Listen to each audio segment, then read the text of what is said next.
एक बार भगवान शिव और मां पार्वती हरिद्वार में भ्रमण कर रहे थे। मां पार्वती ने देखा कि सहस्त्रों मनुष्य मां गंगा में स्नान कर हर हर गंगे कहते हुए चले आ रहे थे, लेकिन सभी मनुष्य अभी भी पाप परायण लग रहे थे। मां पार्वती भगवान शिव से पूछती है कि प्रभु, क्या अब गंगा समर्थ नहीं रही? प्रभु ने पूछा, पार्वती तुमने ऐसा सवाल क्यों किया? मां पार्वती कहती हैं कि प्रभु, इन सभी मनुष्यों के पापों का अंत क्यों नहीं हुआ? भगवान शिव मुस्कुराते हुए कहते हैं कि पार्वती, गंगा तो अभी भी सर्व समर्थ है, लेकिन इन सभी ने पापनाशिनी गंगा में स्नान नहीं किया ही नहीं।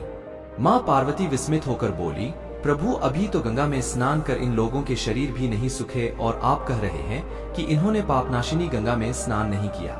भगवान शिव ने कहा, पार्वती, मैं कल तुमको इस बात का भेद बताऊंगा। अगले दिन प्रातः बारिश होने लगी और सभी रास्ते पानी और कीचड़ से भर गए। भगवान शिव एक वृद्ध का रूप बनाकर एक गड्ढे में ऐसे बैठ गए कि मानो वह इसमें गिर गए हैं और उनसे वृद्धावस्था के कारण निकला भी नहीं जा रहा। उन्होंने मां पार्वती को समझाया दिया कि तुम गंगा स्नान कर आते सभी मनुष्यों को सुनाकर कहना कि मेरा पति इस गड्ढे में गिर गया है। मेरे पति सर्वथा निष्पाप आत्मा है और कोई निष्पाप पुण्यात्मा है, उनको बाहर निकल सकती है।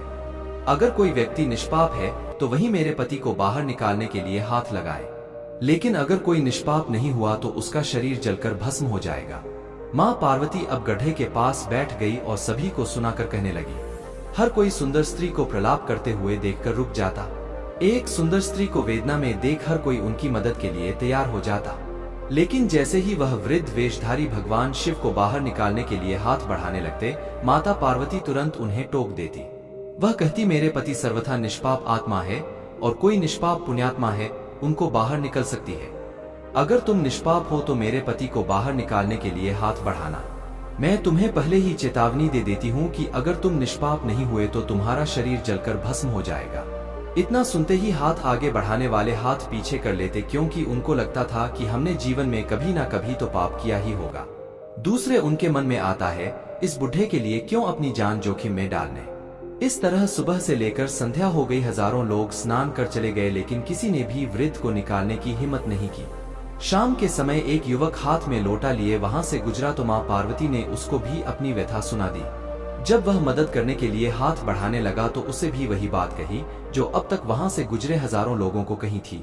अगर तुम सर्वथा निष्पाप हो तो ही मेरे पति को हाथ लगाना, नहीं तो तुम भस्म हो जाओगे। वह युवक बोला, माता, मैं अभी तो पतित पावनी गंगा में स्नान करके आया हूँ और गंगा स्नान के पश्चात तो सभी पाप नष्ट हो जाते हैं। मैं अभी आपके पति को बाहर निकालता हूँ। उसने हाथ बढ़ाकर वृद्ध के रूप में भगवान शिव के बाहर निकाल दिया। भगवान शिव और मां पार्वती ने उसको अपने वास्तविक स्वरूप के दर्शन दिए। भगवान शिव बोले कि देखो पार्वती, हजारों लोगों में से केवल इस युवक ने ही पूरी श्रद्धा से स्नान किया था कि गंगा स्नान से व्यक्ति निष्पाप हो जाता है।